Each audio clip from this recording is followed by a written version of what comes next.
Jumpa lagi di Nonton Film bareng Brun. Apa kabar sahabat semua penonton setia channel ini dimanapun kalian berada? Semoga selalu dalam keadaan sehat dan banyak rezekinya.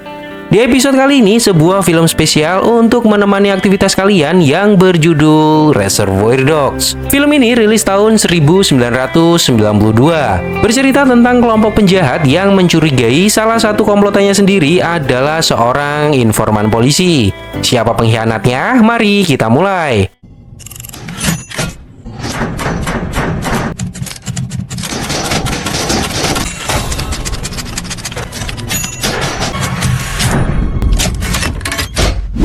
Girl who's very vulnerable. The guy. Whoa. Time out, Green. No, Like a Virgin's not about some. That's what True Blue's about. No, Grant. True Blues. Big ass influence. I didn't say ain't heard of it. You know, what I asked is how's it going? Like early stuff. Borderline. Making me lose my train of thought here. I was. Di awal kisah di sebuah rumah makan, beberapa pria berkumpul makan bersama sambil bercanda.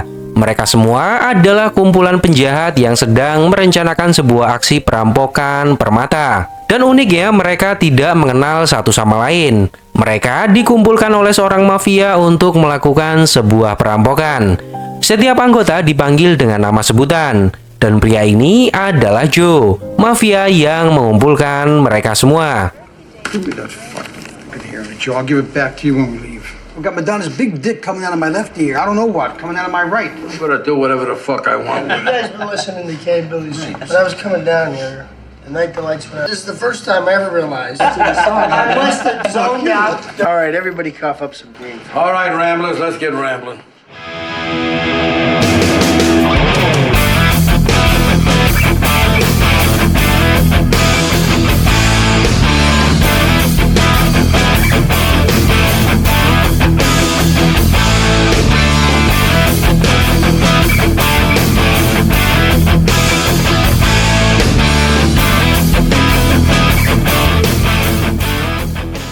Scene maju beberapa waktu.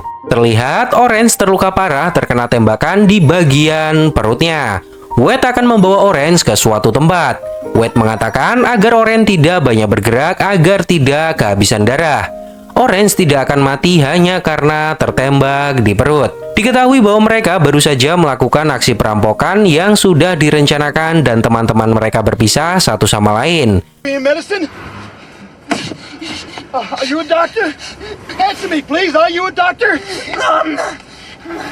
Okay, you're through giving me your amateur opinion. Joe's gonna get you a doctor. You're gonna be okay. Say it! Goddamn words! You're gonna be okay! Say the goddamn fucking words! Yes, baby man! Wade membawa Orange ke sebuah gudang. Wade memberitahu bahwa dirinya tidak bisa melakukan apapun untuk membantu Orange. Namun saat Joe sampai di sini, dia akan membantumu. Wade hanya meminta Orange bertahan. We're in the warehouse. Stop banging your head. Can't do anything for you. We should be in time now. Who are we waiting for? Fucking scared, man. Yeah, your side. It's not a fucking setup. Yeah. Orange got tagged. Where's Brown? How did he die? Tak selang berapa lama, Pink datang sambil marah-marah. Dia mengatakan bahwa kita semua telah dijebak oleh seseorang. Pink bertanya kenapa Orange bisa tertembak dan siapa yang menembaknya. Wade mengatakan Orange ditembak saat melarikan diri. Brown juga sudah meninggal tertembak oleh polisi. Pink sangat yakin bahwa aksi kita kali ini dijebak oleh seseorang. Karena polisi tidak akan tahu jika seseorang tidak memberikan informasi. Bagaimana polisi bisa datang secepat itu setelah alarm berbunyi? 17 polisi sekaligus mengepung tempat itu. Apakah itu bukanlah sebuah jebakan? Siapapun yang melaporkannya ke polisi pasti juga tahu tentang tempat ini. Dan kita tidak bisa berada di sini terlalu lama. Out there. All one for bear. All one just there. Remember that second wave? That's the first motherfuckers. I'm telling you, man. That's all I'm thinking about. Drive off, man. Cops coming here right now. Let's go in the other room. Hey. And walk, but I didn't fucking same thing, man. I didn't trust the guy. Fucking walk. I didn't get the fucking money. Wade ingin Pink menjelaskan apa yang sebenarnya terjadi. Kita semua sudah berada di posisi dan semuanya baik-baik saja. Kemudian alarm toko berbunyi. Saat Wade berbalik, polisi sudah berada di luar toko. Semuanya mulai panik. Lalu Blonde mulai menembak seperti orang gila. Pink menegaskan bahwa polisi tidak datang setelah alarm berbunyi. Namun mereka sudah berada di sana bahkan sebelum kita datang. Mereka sengaja menunggu kita. Dan polisi bergerak saat melihat Blonde mulai menggila. Wade bertanya bagaimana Pink bisa keluar. Pink mengatakan menembak beberapa polisi. Beberapa waktu sebelumnya, Pink membawa sebuah tas berlari di sepanjang trotoar jalan. Dia dikejar oleh beberapa polisi.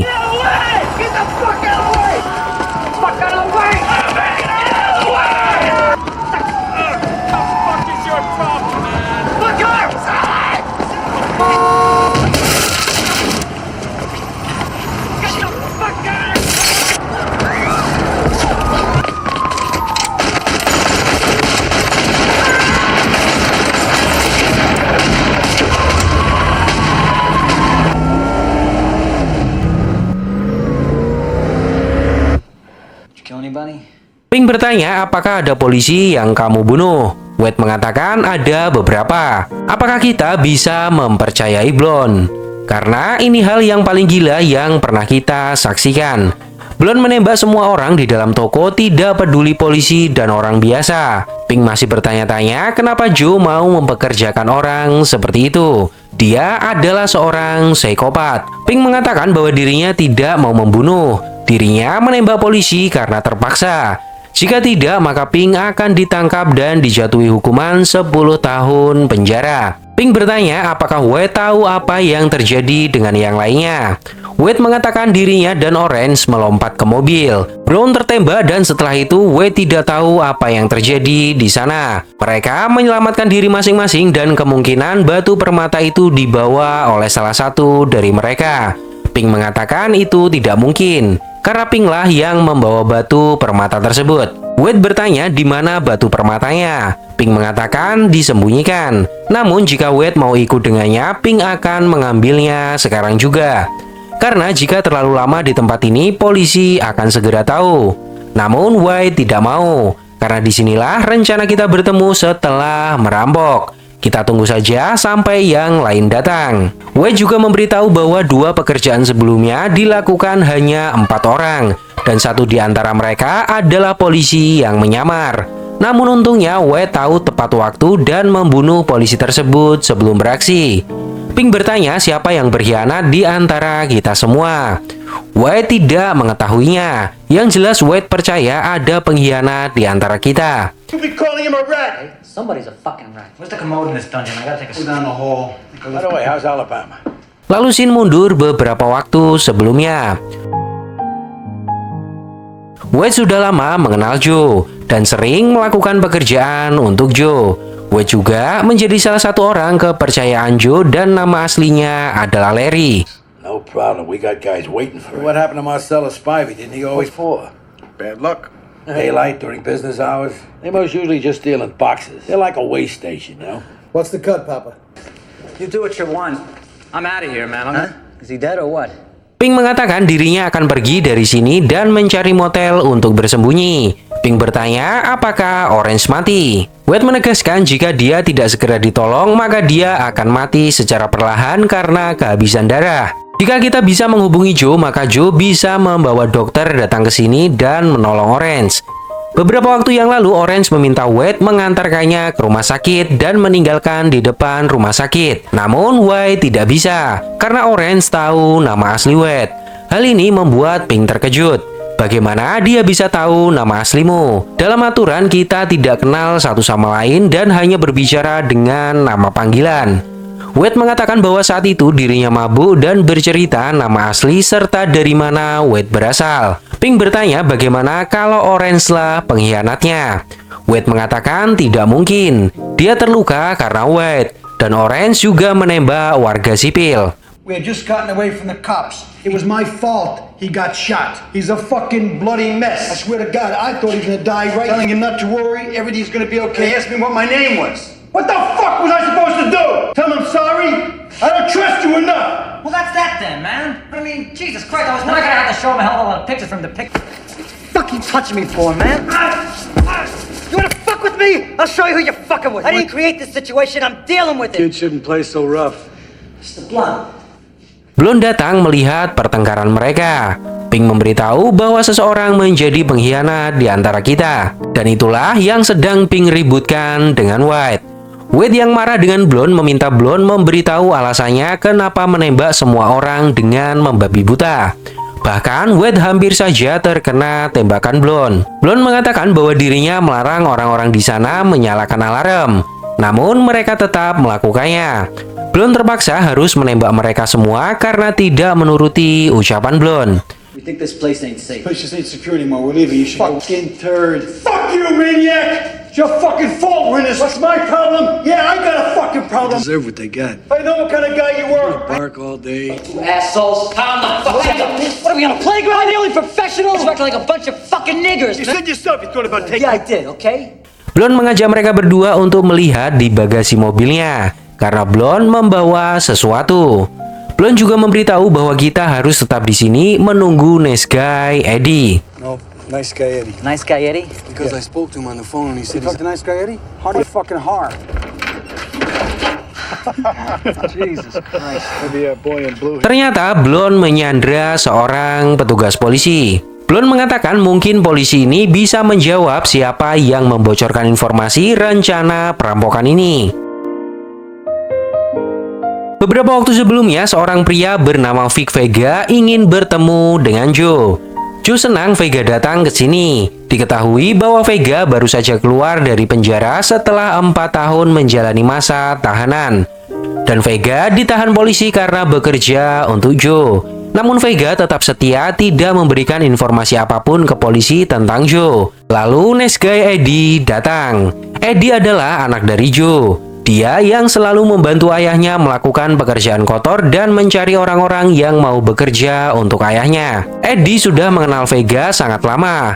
Bahkan Eddie sudah menganggap Vega seperti saudaranya sendiri. Joe menyuruh Eddie untuk mengurus masalah Vega karena Vega punya masalah dengan penjaminnya. Vega tidak diizinkan pergi dari rumah kecuali ada pekerjaan. Eddie mengatakan akan mengurusnya. Vega tidak perlu khawatir tentang hal tersebut. Yang jelas Vega harus bekerja lagi dengan Joe. Eddie akan mempekerjakan Vega di Long Beach sebagai pekerja dok kapal. Seseorang akan mengabsenkan Vega setiap harinya dan laporannya akan masuk ke kepolisian. Vega tidak perlu datang ke sana, anak buah Eddie yang akan mengurusnya. Jika polisi datang ke sana, orang-orang di sana akan mengatakan Vega naik kapal, bekerja di kapal, dan semuanya akan beres. I'll get you down to Long Beach as far as the records. Call Matthews, the foreman, and tell him you get a time card. It's clocked in at the end of the week, you get a nice pay. So you can move into a halfway decent place. And if he decides to make it, we had to send him to the Taft Airstrip. A load of shit we had to have. Part of your job, Vic, is going different Kind places. of a strange time now. Hey, Doc, we got a major situation here. Lalu scene kembali ke waktu utama. Eddie menelpon seseorang dan memberitahu bahwa Eddie akan menemui anak-anak. Sampaikan pesan ini pada Joe. White dan Pink menghajar polisi yang disandra. Mereka mencari informasi siapa yang membocorkan rencana ini ke kepolisian. I sound like I'm fucking joking. I don't know who's got the loot. Promise to me, give it him. Don't say nothing, just give it him. Give it him. Give it him. What do I tell these guys about Daddy? Fuck you. You like being a fucking hero? Fucking know anything. The Sam Hills down here. Eddie sampai di gudang, dia bertanya apa yang terjadi di tempat ini. Eddie bertanya apakah Orange tewas. White memberitahu dia sekarat. Namun jika tidak ditolong, dia akan tewas. Pink memberitahu bahwa kita semua dijebak oleh seorang pengkhianat. Polisi sudah menunggu kita di tempat itu. Eddie bertanya siapa yang melakukannya. Pink tidak tahu, kita masih mencari tahu tentang hal tersebut. Eddie mengatakan bahwa Joe pasti akan marah melihat semua kekacauan ini. Eddie bertanya apa yang terjadi dengan Brown dan Blue.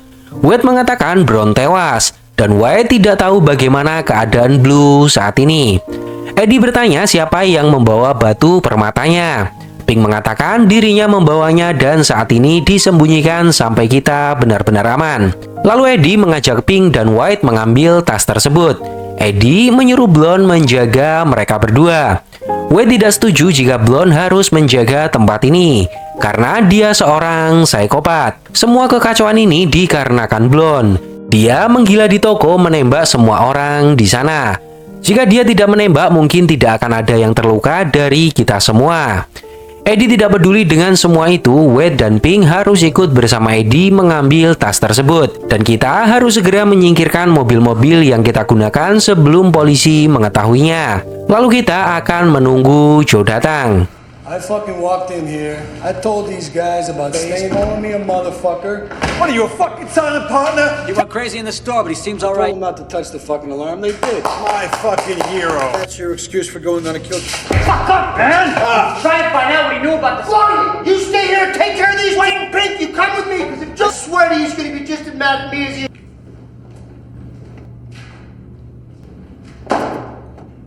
Saat mereka pergi, Blonde benar-benar sendirian. Dia melakukan apa yang Wade takutkan. Polisi ini bernama Marvin. Blonde memaksa Marvin mengatakan siapa orang yang membocorkan informasi perampokan ke polisi. Marvin mengatakan tidak tahu, karena Marvin baru bergabung di kepolisian 8 bulan yang lalu. Marvin tidak tahu apapun tentang hal tersebut. Karena Marvin tidak mau buka mulut, Blonde mengeluarkan pisau cukur memotong satu telinga Marvin. It's my personal favorite. Favorite from April of 9.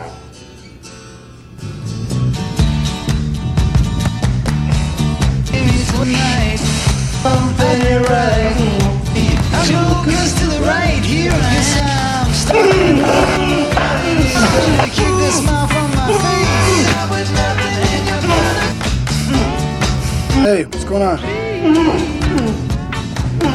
Lalu Marvin menuju mobil mengambil bensin. Dia menyiram Marvin dengan bensin dan berencana membakarnya hidup-hidup. Marvin memohon agar Blonde tidak melakukannya, karena Marvin memiliki anak kecil. Blonde tidak peduli dengan semua itu. That burn a little bit? Stop! Just talk to me for this. Don't. Please. Look. I don't know anything about any of you fucking guys. Don't.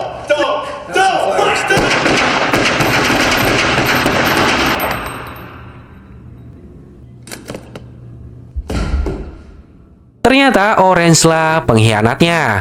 Orange mengatakan ke Marvin bahwa dirinya adalah polisi dan nama aslinya adalah Freddy. Marvin sudah tahu akan hal itu.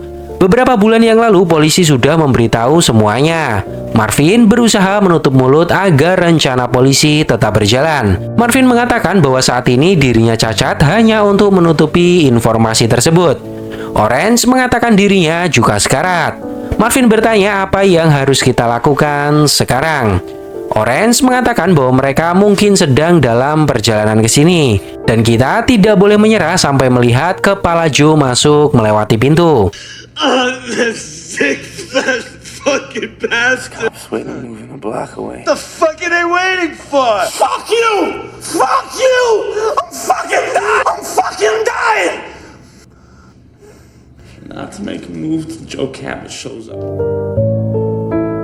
Freddy mendatangi sebuah kedai menemui seorang polisi bernama Holdway. Freddy mengatakan bahwa dirinya berhasil masuk dan Joe mempercayainya. Malam itu Freddy diundang ke sebuah bar bertemu dengan Joe, Eddie, dan Mr. White. Mereka tidak memberitahu nama mereka, hanya sebutan dan itu sudah menjadi peraturan. Dan nama samaran Freddy adalah Mr. Orange. Freddy memberitahu bahwa White bukanlah salah satu dari Joe. Dia berasal dari luar kota dan datang ke sini karena ada pekerjaan dari Joe. Dan dari apa yang Freddy lihat, Joe sangat mengenal dengan White. Bahkan bisa dibilang sangat dekat. Dan Freddy bisa masuk ke sana karena bantuan White. Freddy masih bingung apa yang harus Freddy katakan dan lakukan saat bersama mereka. Freddy tidak bisa ngobrol dengan kumpulan penjahat. Apa yang mereka bicarakan kadang-kadang membuat Freddy muak. Holdway menegaskan agar Freddy mulai membiasakan diri. Okay, Mr. Orange. Mr. White? No, he ain't familiar. Joe knows him real good. To a Utah, Mr. White, Milwaukee Brewers. Yeah. See, Brewers fan, his ass. I bet you everything from a diddle dad go through the mugs of all the guys from. I was Long Beach Mike's referring. He's backing up a long fucking way. Use the commode story. Beberapa waktu sebelumnya, Holdway memberi Freddy sebuah skenario yang harus Freddy hafalkan. Anggap saja Freddy sedang menjadi seorang aktor film yang berperan menjadi penjahat. Holdway sudah menyiapkan semuanya secara detail. Tugas Freddy hanya menghafalkan dan berakting. Freddy mulai mempelajari skenario dan belajar berakting layaknya seorang penjahat, dari gaya bicara dan bahasa yang digunakan. Beberapa waktu kemudian, Freddy menunjukkan hasil latihannya selama ini di depan Joe, White, dan Eddie. Freddy berhasil mengelabui mereka semua dengan cerita palsunya. Bahkan Joe memuji keberanian Orange di dalam cerita tersebut. Holdway bertanya bagaimana dengan Joe. Freddy belum tahu seperti apa dia. Yang jelas Joe adalah pria dingin. Sebelum perampokan terjadi, Orange mendapat telepon dari Eddie, menyuruh Orange untuk bersiap karena Eddie sudah menunggunya di depan. Seorang polisi mengikuti mobil Eddie dari belakang. Polisi mengatakan bahwa pria itu adalah polisi yang menyamar. Kita akan menjebak mereka semua. Eddie, White, Pink, dan Orange berangkat. What a white bitch will put up with, a black got a line, and if you cross it, Why is it that every nigger I the know... bitches get them home, man. They chill the fuck. Black cocktail waitress name. Oh, it's not the black. Anyway, every guy that ever laid his eyes. You under arrest, sugar. Your TV show without Pam Grier. Whoever it was, it doesn't matter. She looked exactly. Oh, you guys like to tell jokes? You're getting like a bunch of young bros to this. 5 guys sitting at a bullpen, wondering how the fuck they got there. What we do wrong? What should we do? Finally, someone comes up with the idea. Mereka berkumpul di sebuah gudang. Joe mengatakan bahwa mulai saat ini Joe akan memanggil semua orang yang ada di sini dengan sebutan. Mereka dilarang memberitahu siapa nama dan informasi apapun tentang dirinya sendiri. White, brown, blonde, orange, pink, and blue. Saat perampokan ini selesai, kita akan pergi ke Hawaii. Mr. Brown, Mr. White, Mr. Blonde, Mr. Blue, Mr. Orange, Mr. Pink. Why am I Mr. Pink? Because you're a faggot, all right? Can't we pick our own colors? You get 4 guys. Well, thankful you're not Mr. Yellow. Mr. Pink sounds like Mr. Pussy. You're not Mr. Purple. Some guy on some other job is Mr. Yeah, that's easy for you to say. You're Mr. White. Look, if it's no big deal to be Mr. Pink. Nobody's trading with anybody. Rencananya, White dan Orange menjaga pintu masuk. Brown menunggu dan bersiap di mobil. Blonde dan Blue, mereka mengendalikan keramaian dari pelanggan dan karyawan toko. Kita di sana untuk mengambil batu permata. Toko itu memiliki asuransi. Seharusnya mereka tidak akan melawan dan menyalakan alarm. Lalu scene maju saat perampokan terjadi. Brown tertembak di kepalanya. White dan Orange harus segera pergi dari tempat itu. Got blood, man. You're not blind, you just got blood in you.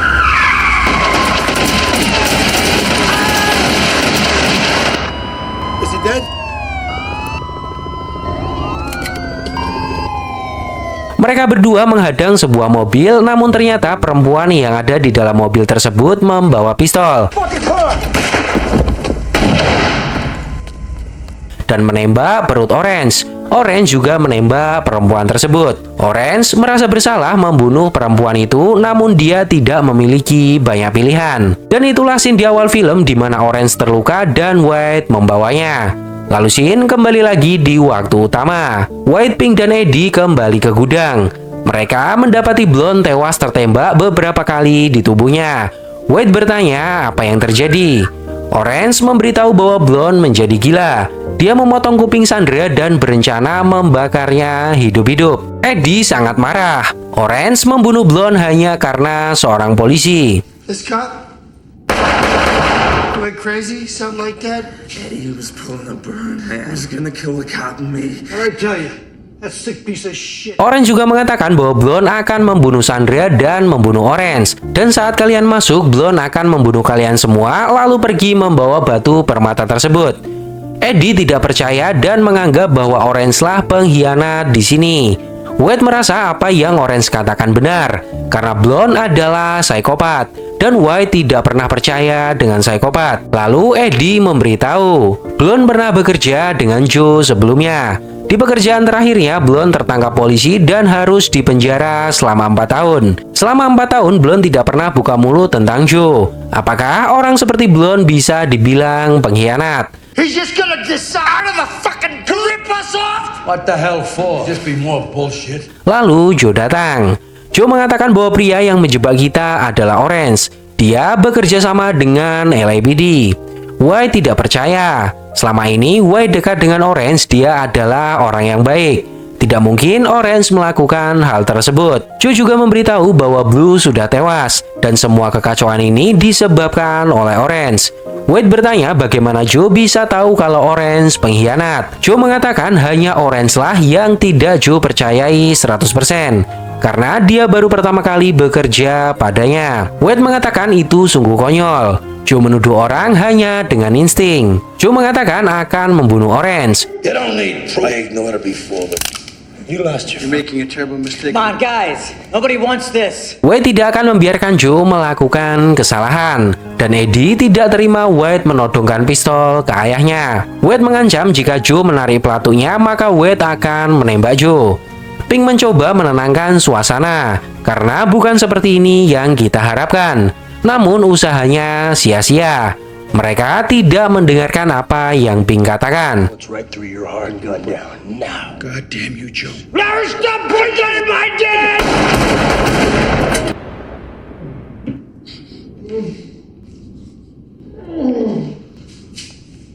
Pink memanfaatkan kekacauan ini untuk pergi membawa tas berisi batu permata. Di sisa-sisa tenaga, White mendekati Orange. Orange meminta maaf ke White. Apa yang Joe katakan benar. Orange adalah seorang polisi. Hal ini benar-benar membuat White marah. Dia salah memberikan kepercayaan bahkan sampai membunuh Joe dan Eddie hanya untuk membela Orange. Di akhir cerita, polisi segera datang menggerebek gudang. White menodongkan pistolnya ke kepala Orange.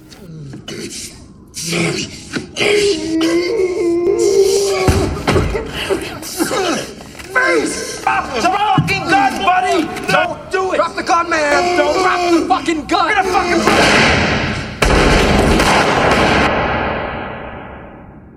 White tewas ditembak polisi dan Orange tewas ditembak oleh White. Film ini mendapat rating cukup tinggi di IMDb yaitu 8,3. Karena film ini berhasil menggebrak dunia perfilman pada masanya. Karakter yang kuat, humor, serta penyiksaan menjadi poin penting dalam film ini yang menarik banyak perhatian. Gimana menurut pendapat kalian tentang film ini? Semoga terhibur dan sampai jumpa.